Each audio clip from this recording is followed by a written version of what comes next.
श्री सच्चिदानंद सद्गुरु साईनाथ महाराज के जय। हरि ओम उसरावे दंधो रेखा हो जुजिए दामन शुरु अवीरहनौ ब्रह्मचोदनौ स्वस्ति जजमानस्य गृहान् गच्छतम् धूपमाघ्रापयामि अग्निर्ज्योतिघाज्योतिघमान् रुक्मो भर्जसा भर्जसवान् सहस्रदा असि सहस्रायत्वा दीपं दर्शयामि दीपानान्तरेण महानैवेद्यं निवेदयामि।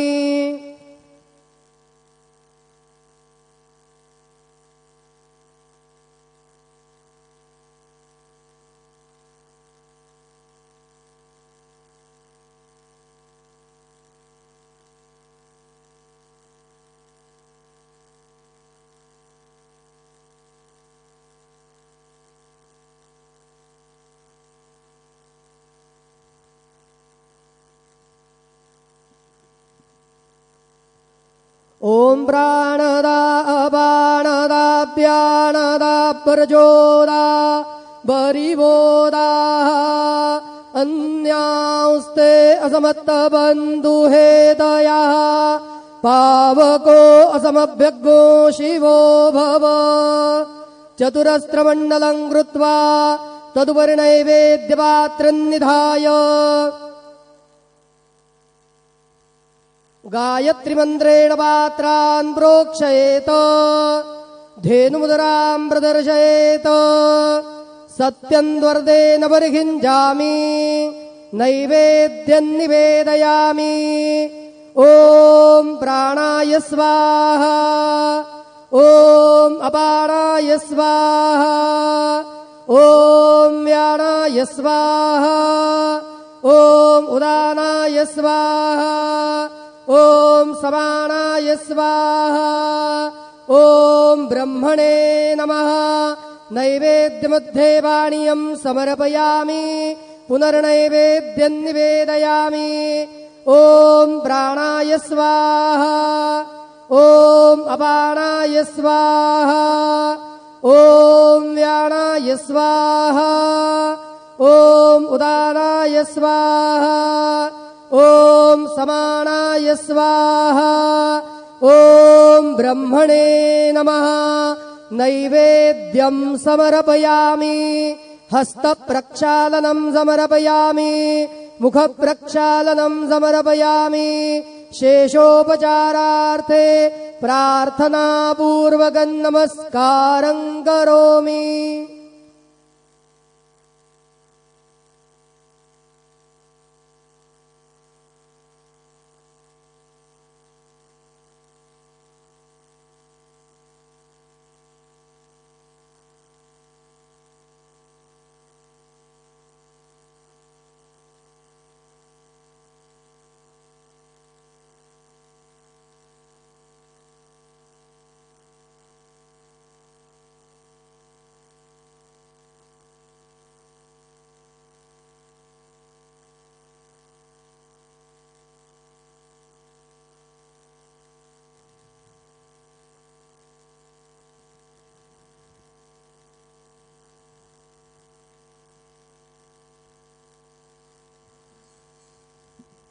आता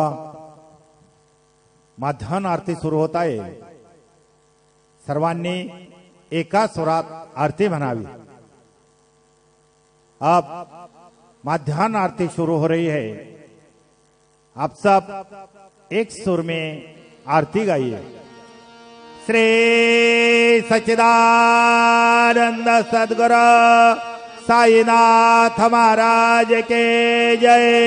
घेऊने पंचारती करो बाबा से आरती करो साई से आरती करो बाबा से आरती। उठा उठा हो बांधव उवाळू हार माधव साईर माधव उवाळू हार माधव करो आस्ते रमन पाहु गंभीर हे ध्यान साई जय ध्यान पाहु गंभीर हे ध्यान कृष्णनाथा दत्त साई जड़ो चित तुझे पाए चित बाबा पाई जड़ो चित तुझे पाए आरती साई बाबा सौख्य दातार देवा चरण रजातले द्यावा दासा विसावा भक्ता विसावा आरती साई बाबा चालो ने आनंद स्वस्वरूपे आहे दंग मोक्षो जनादावे निज डोळा श्रीरंग डोळा श्रीरंग आरती साई बाबा जया बने जैसा भाव तया तैसानुभव नावे से दया घना ऐसे तुझे माव तुझे माव आरती साई बाबा तुमचे नाम ध्याता हरे संस्कृति व्यता अगाध तव कररे मार्ग दावे से अनाथा दावे से अनाथा आरती साई बाबा कलियुगे अवतार सगुण पर ब्रह्म साचार अवतीर्ण झाला से स्वामी दत्ता दिगंबर दत्ता दिगंबर आरती साई बाबा आठा दिवसा गुरुवारे भक्त करे देवारे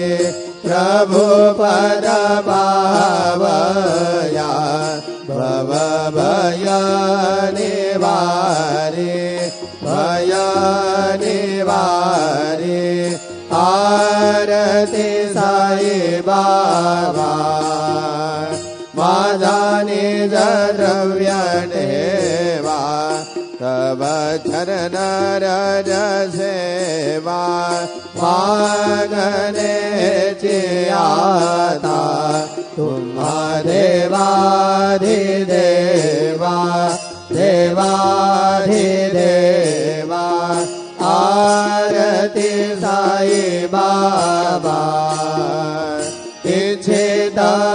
दिन चातक निर्मल तोया निज सुख पादवे माधवाया संवर आपोले भाग आपोले भाग आरती साई बाबा सौख्य दातार देवा चरण रजातले द्यावा दासा विसावा भक्ता विसावा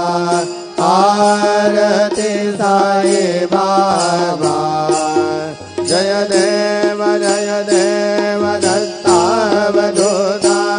साई अवधूता जोड़ुन कर तव चरणे देवी तो माता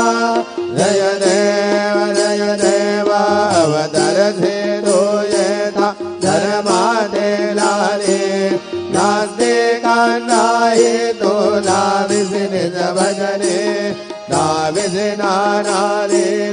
असंख्य रूपाणि हरसि दीनान्ते तु संकट दिन रजनी जय देव दत्तावधूता साई अवधूता जोड़ुन कर तव चरणी देवी तो माता जय देव यवन स्वरूपी ऐक्या दर्शन द्वादिदले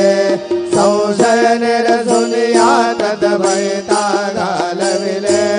गोपी चंदा वंदा त्वाचे उद्धरिले गोविंद वंशी जन मुनि लोका तारियले जय देव दत्तावधूता साई अवधूता जोड़ुन कर तव चरणी देवी तो माता जय देव वेदन तत्विन्दो यवनांसा गाये नावाया से दाला पुनरपि नरदेहि पाहस प्रेमाने तु हिंदो यवनाये दाविद आत्मतमाने व्यापक जाये जय देव दत्तावधूता हाये अवधूता जोड़ुन कर तव चरणी देवी तो माता जय देव देवासाये नाथा त्वत बदनत भावे परमाया मोहित जन भोजन जनिवावे त्वत कृपये सकलांचे संकट निरसावे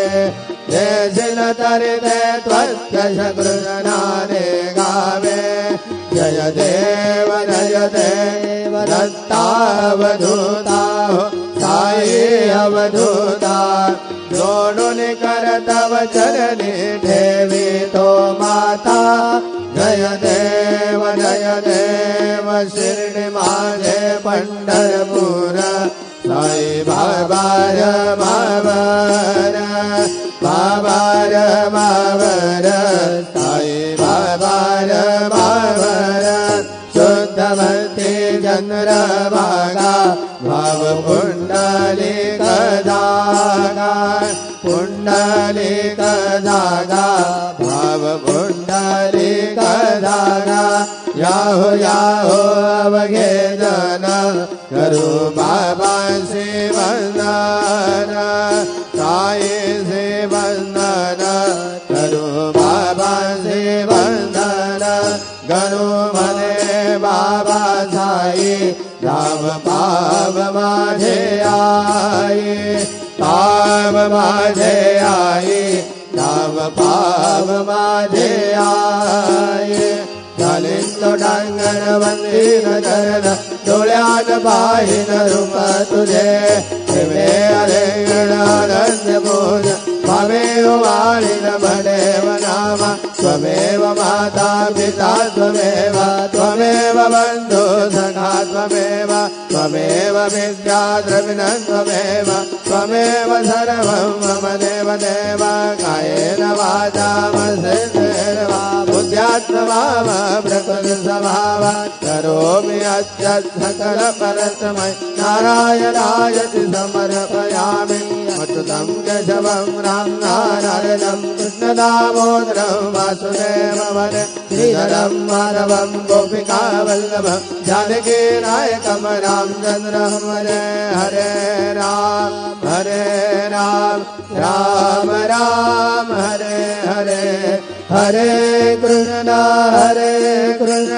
कृष्ण कृष्ण हरे श्री गुरुदेव दत्त हरि ओम यज्ञे न यज्ञमय जन्नदेवा तानि धर्मानि प्रथमान्यासन्न तेनागं महिमा न सकन्न यत्र पुनमे सार्या सन्निदेवाः ओम राजाधिराजाय प्रसह्य साहिने नमो वयं वै श्रवणाय कुर्महे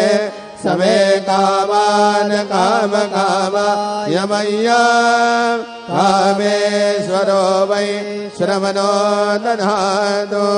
कुबेराज वै श्रवणाय महाराजाय नमः ॐ स्वस्ति साम्राज्यं भोज्यं स्वराज्यं वैराज्यं पारमेष्ठवराज्यं महाराजमाधिपत्यमयत् समन्तपर्यात् ईशात् सार्वभौमः सार्वयुषान्तादात् परार्धात् पृथ्वी समुद्रपर्यन्ताय एकराळ्व्याप्येषलोको विगीतो मरुतत्परमेष्ठारो मरुतस्यावसङ्ग्रहे आविस्मृतस्य कामप्रेर्विश्वे देवा सभासदयते श्रीनारायण वासुदेवाय सच्चिदानंद सद्गुरु साईनाथ महाराज की जय। अनंतातुलाते कसेरे स्तवावे अनंतातुलाते कसेरे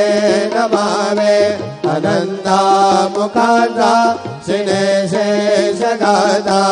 नमस्कार साष्टा श्री साईनाथा स्मरावे मने त्वत्पदादित्यभावे पुरावे तरे भक्तिसाने स्वभावे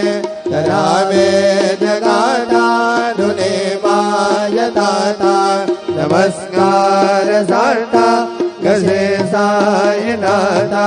वसे दो सदाना मया संतलीला इसे आद्यलोका परिदो जनाला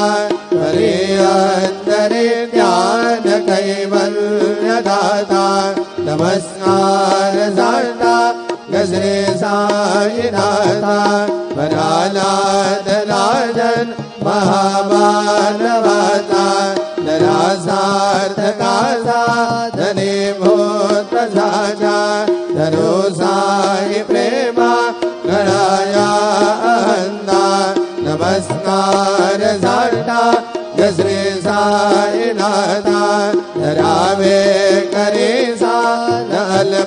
नलपत्यमाला धरावे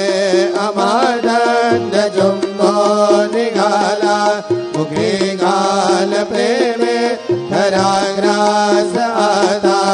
नमस्कार साष्टा श्री साईनाथा सुरादिक जांजा पदावन्दिताते शुकादिक जाते समानत्वदेते प्रयागादितीर्थे पदे नम्र होता नमस्कार साष्टा श्री साईनाथा तुझा जापदापा हता गोपबाले सदा रंगले जे स्वरूपे मिळाले हरे रास क्रीडा सवे कृष्णनाथा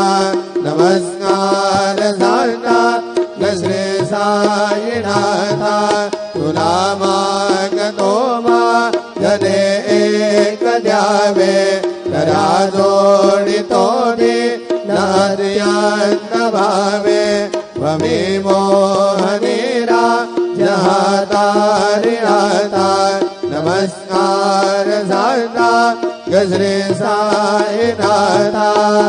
ऐसा ये वासाय दिगंबरा अक्षय रूपावतारा सर्वहि व्यापक तो श्रुतिधारा अनुसया त्रिकुमारा बाबा ये वा काजे दान जप प्रतिदिवसे कोलापुर विक्षेपे निर्मल नदी तुंगा जलप्राशी निद्रा माहुर देशी ऐसा ये वा जोड़ी नाम करे त्रिशूलडमरूधारि भक्ता वरद सदा सुखकारी देशिलमुंदे चारि ऐसा ये पाए पादुका जपमाला कमंडलो मृगशाला धारण कर जीवा नागजटा मुकुट शोभतो माता ऐसा ये तत्पर तुझाया दे ध्यानी अक्षय त्यांचे सदनी लक्ष्मी वास करे दिन रजनी रक्षते संकट वारुणी ऐसा ये या पर ध्यान तुझे गुरुराया दृश्य करे नयनाया पूर्णानंद सुखे काया नावित हरि गुण गाया ऐसा ये साई दिगंबरा अक्षय रूपावतारा सर्व व्यापक तो श्रुतिधारा अनुसयाति कुमारा बाबा ये सदा सस्वरूपं चिदानन्दकन्दं जगत्संभवस्थान संहारहेतु स्वभक्ते दयामानुषं दर्शयन्तं नमामीश्वरं सद्गुरुं सायिनाथं भवद्भां सवितमं समर्दन्यवेद्यं मनोवागतीतं मुनिर्ध्यानगम्यं जगद्व्यापकं निर्मलं निर्गुणत्वा नमामीश्वरं सद्गुरुं सायिनाथं भवाम्भोधिमग्ना धितानां जनानां स्वबाधाश्रितानां स्वभक्ति प्रियाणां समुद्धारणार्थं कलौ सम्भवन्तं नमामीश्वरं सद्गुरुं सायिनाथं सदानीं वरुष समूलादिवासान् सुधाद्राभिरन्ते तमप्यप्रियन्तं तरुकल्पवृक्षादिकं साधयन्तं नमामीश्वरं सद्गुरुं सायिनाथं सदा कल्पवृक्ष सदस्याधिमूले भवद्भावबुद्ध्या सवर्यादिसेवा ऋणां कुर्वताम्भो विमुक्ति प्रदन्तं नमामीश्वरं सद्गुरुं सायिनाथम् अनेकाश्रुतातर्यलीलाविलासे समावेश्रुतेषा न भास्वत्प्रभावम् अहं भावहीनं प्रसन्नात्मभावम्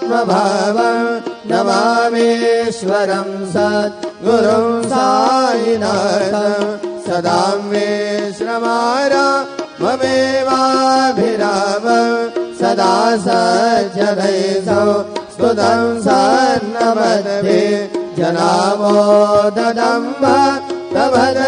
तभद्रव्रदन्तं नमामीश्वरं सद्गुरुं सायिनाथम् अजन्माद्यमेकं परब्रह्म साक्षात् स्वयं सम्भवमुरा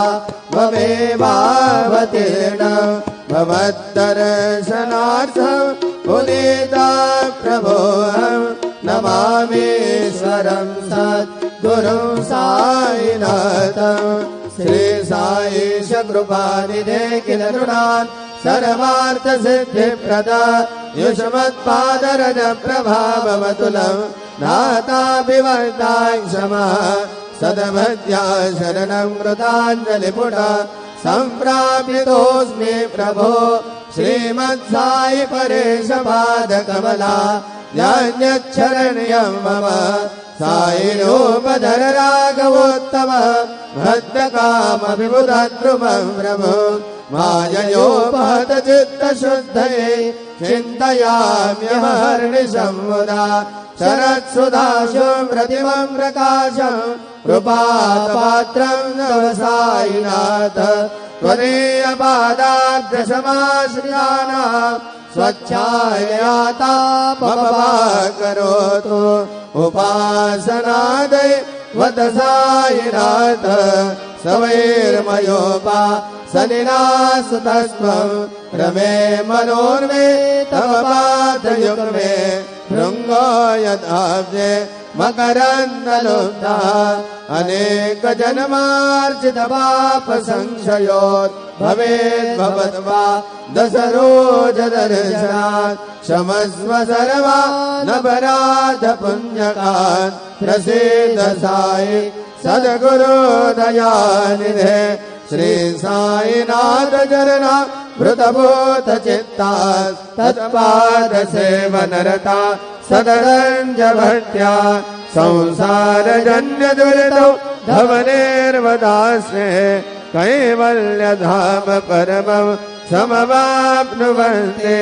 स्तोत्रमेतत्पठेद्भक्त्या यो नरस्तं मना सदा सद्गुरु साईनाथस्य कृपापात्रं भवेत् ध्रुवम् करचरण कृतं वा कायजं कर्मजं वा श्रवणयनजं वा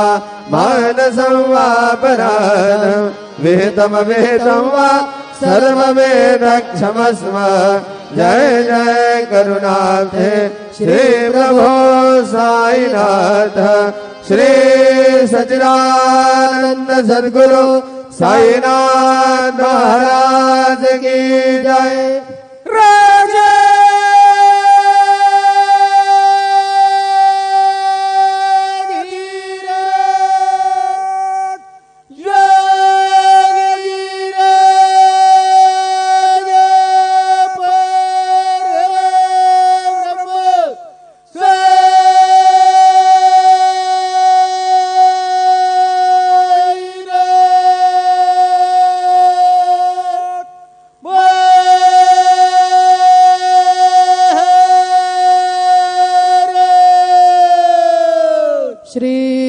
सच्चिदानंद सद्गुरु साईनाथ महाराज की जय।